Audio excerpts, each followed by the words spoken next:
বলি তার জন্য আমি এই ইতমিনান নিয়ে যেন যাইতে পারি যে যদিও এরা শেষে খিচুড়ি খাইছে কিন্তু ওয়াজটাও বুঝছে। এই একটা ইতমিনান নিয়ে যেন আমি ঢাকা যেতে পারি। আমি কালকে প্রোগ্রাম আমার কি নওগাঁ কোর্সা মোটামুটি শেখ হাসিনা দেনা পেলেনি কাছাকাছি ভারতের কাছে তো ওই দিকে নওগাঁ অনেক দূর না একেবারে লাস্ট পারবে।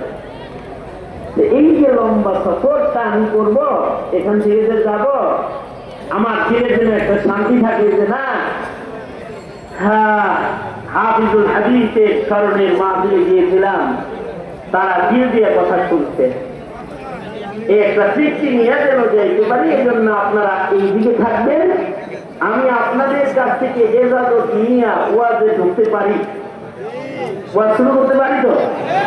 সব এদিকে আছেন তো? আলহামদুলিল্লাহ বলে। আমার শুরু কথা ছিল কি, শেষ ভালো তার, সব ভালো তার, শেষ খারাপ যার, সব খারাপ তার। আদিনার শেষটা কিরকম খারাপ হয়ে গেল, সবাই রাজাকারের বাচ্চা বলল, মুখটা যদি তখন ভালো হইতো, আর যদি সবাই মুক্তিযোদ্ধার বাচ্চা হইতো তাহলে বাচ্চা দিত, কিন্তু শেষ খারাপ হয়ে গেল, মুখে বাইরে হয়ে গেল সব রাজাকারের বাচ্চা। রাজাকারের বাচ্চা বের হওয়ার শেষ খারাপ কথা, এটা আশা এতদিন আমি কথা বলছিল, বাচ্চা বেরো সব নষ্ট হয়ে গেল। মনে রাখবেন, শেষ ভালো যার, সব ভালো তার।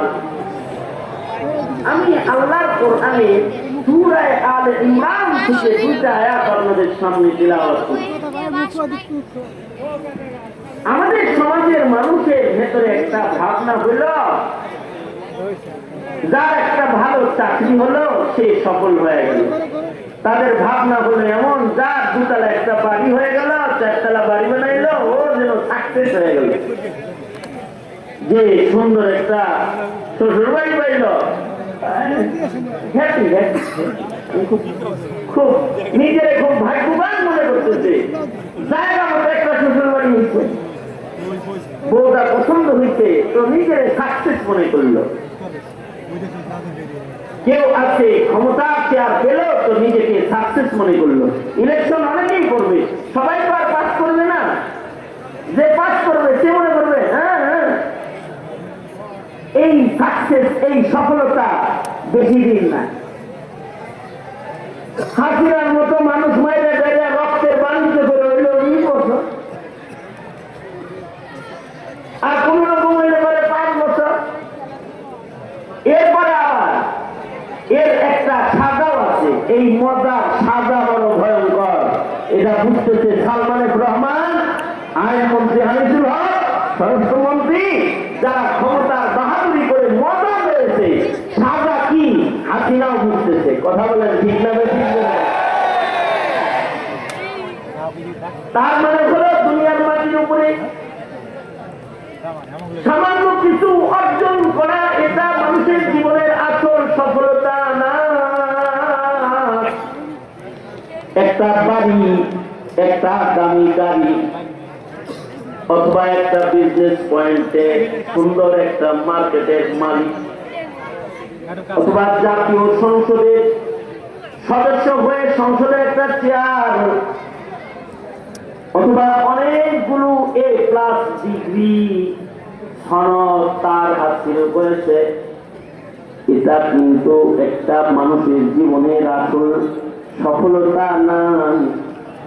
মানুষের জীবনের আসল সফলতা হলো হায়াতে হতে পারে সে ডিগ্রি নিতে পারে নাই, হতে পারে সে প্রধানমন্ত্রী, MP, চেয়ারম্যান, মেম্বার, কাউন্সিলর হতে পারে নাই, হতে পারে তার জীবন শেষ হয়ে গেছে, এটা বাড়ির মালিকানা তার জীবনে আসে নাই, হতে পারে পায়ে হেঁটে পথ চলেছে, একটা বাইসাইকেলের মালিকানাও তার জীবনে আসে নাই, কিন্তু সে সফল হয়ে গেল যে তার মরণকালে আল্লাহ জান্নাতের মালিকানাটা নিশ্চিত কইরা দুনিয়াকে ছাইরা পর্যকে আখিরাতের পথ সে রওনা করে ফেলল।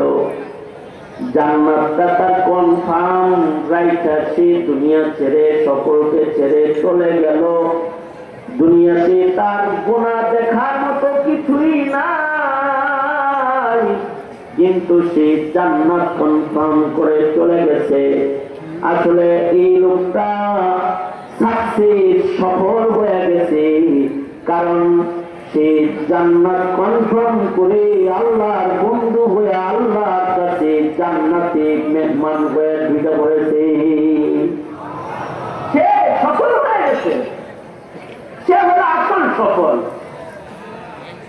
এখানে আল্লাহ পাক আমাদেরকে বলেন,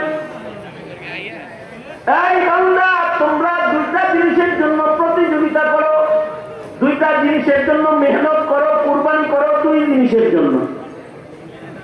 একটা জিনিস হলো মাগফিরাত। বলেন একটা জিনিস কি? জোরে আওয়াজ করে বলেন।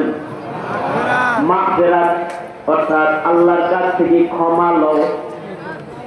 যে আল্লাহর কাছ থেকে ক্ষমা নিল সে সাকসেস হয়ে গেল। আর যে গুনাহ করছে কিন্তু গুনার ক্ষমা রবের কাছ থেকে নেয় নাই, গুনার সুদ্ধা সেই হাসরের মাঠে দাঁড়ায় গেছে। হতে পারে তার আমলনামায় মাত্র একটা কবিরা গুনাহ, একটা কবিরা গুনাহ তাকে দোজখের আগুনে ফেলে দেওয়ার জন্য যথেষ্ট। গুনাহ সহ যারা পুলসিরাতের পুলের উপরে দাঁড়াবে, গুনাহ সহ যারা পুলসিরাতের পুলের উপরে দাঁড়ায় যাবে, তাদের ইমানের আলো কম হবে, পুলসিরাতের পথ চলা তাদের জন্য কষ্টকর হয়ে যাবে। গুনাহ যদি আমলনামায় থাকে, যদিও মিজানের পালায় নেকির পালা তার ওজনদার, গুনার পালা তার হালকা, তথাপি এই গুনাহের কারণে সে পুলসিরাত পার হওয়া তার কঠিন হয়ে যেতে পারে। হতে পারে গুনার কারণে সে তার নেকি, তার নেক আমল দিয়া তার পাপের কারণে পুলসিরাত দেখতে পাবে। বাল্বের উপরে যদি কালি পড়ে, এই বাল্বের আলো যেমন উপকার দেয় না, 100 পাওয়ারের বাল্ব, কিন্তু এটার উপরে কালি পড়ে গেছে, এর আলো যেমন কইমা যায়, কাজ করা যায় না। আমলনামার ভেতরে গুনাহ থাকলে আমলনামার ক্লিয়ার আলো পুলসিরাতের উপরে পড়বে না, না পড়লে পথ চলতে পারবে না। পুলসিরাতের পথ যদি কেউ চলতে না পারে, তাহলে পুলসিরাতটা আল্লাহ তাআলা দোজখের উপরে স্থাপন করেছেন। পুলসিরাতকে আল্লাহ তাআলা দোজখের উপরে ঠিক করছে। যে পথ দিয়া নবী, সিদ্দিক, শহীদ, ওয়ালি, ইমানদার, নেককার সকলকে জান্নাতে যাইতে হলে একটাই পথ পুলসিরাত। জান্নাতে যাওয়ার একটা পথ পুলসিরাতের পথ। এই পুলসিরাতের পুল পার না হইয়া একটা জান্নাতি আল্লাহর জান্নাতে যাইতে পারবে না। যদি খালি কেউ গুনাহ নিয়ে পুলসিরাতের উপরে দাঁড়ায়, আর যদি পাওটা খালি পিছলা যায়, সোজা পুলসিরাত থেকে নিচে পড়ে যাবে। যারা পুলসিরাত থেকে নিচে পড়বে তারা দোজখের আগুনের ভেতরে পড়ে যাবে। আগুন, দোজখের আগুন, দোজখের আগুন সাধারণ আগুন না যে এর ভেতরে পড়ে গেলে কেউ বাঁচতে পারবে। দোজখের আগুনে সামান্য সময় থাকা সম্ভব নয়, কারণ দোজখের আগুন জ্বালাইছেন আল্লাহ তাআলা নিজের হাতে। قل نار جهنم أشد حرا। এই 3-4 দিন আগে আমার একটা প্রোগ্রাম ছিল যশোরে, 4 দিন আগে হবে যশোরে। যখন আমি মাহফিল শেষ করলাম, মাহফিলের পাশেই একটা টিউবওয়েল ফ্যাক্টরি, এই ফ্যাক্টরির মালিক আমাকে ধরছে, হুজুর আমার টিউবওয়েল ফ্যাক্টরিটা একটু ভিজিট করেন, দেখে যান, আমরা টিউবওয়েল বানাই, অনেক কিছু বানাই, লোহার এরকম মজবুত জিনিস আমরা বানাই, চতুর্দিকে আগুন, এয়ারপোর্টে আগুন, অমুক জায়গায় আগুন, মার্কেটে আগুন, আর আমাদের কানুন হলে আগুন দিয়া আমরা যেন আগুনে ক্ষতিগ্রস্ত না হই, একটু আমাদেরকে একটু দেখে যান, শ্রমিকগুলো একটু দোয়া দিয়ে যান। ধরতে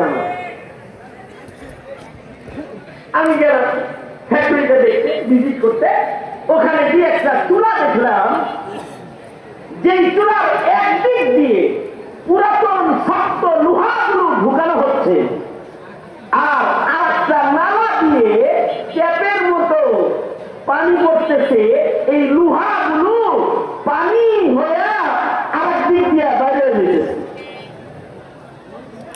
শ্রমিক যারা আছে তারা বালতির ভিতরে এই পানিগুলো নিতেছে, নিয়ে মাটি বালির উপরে বানানো খরমার ভিতরে পানিটা ঢাইলা দিতেছে।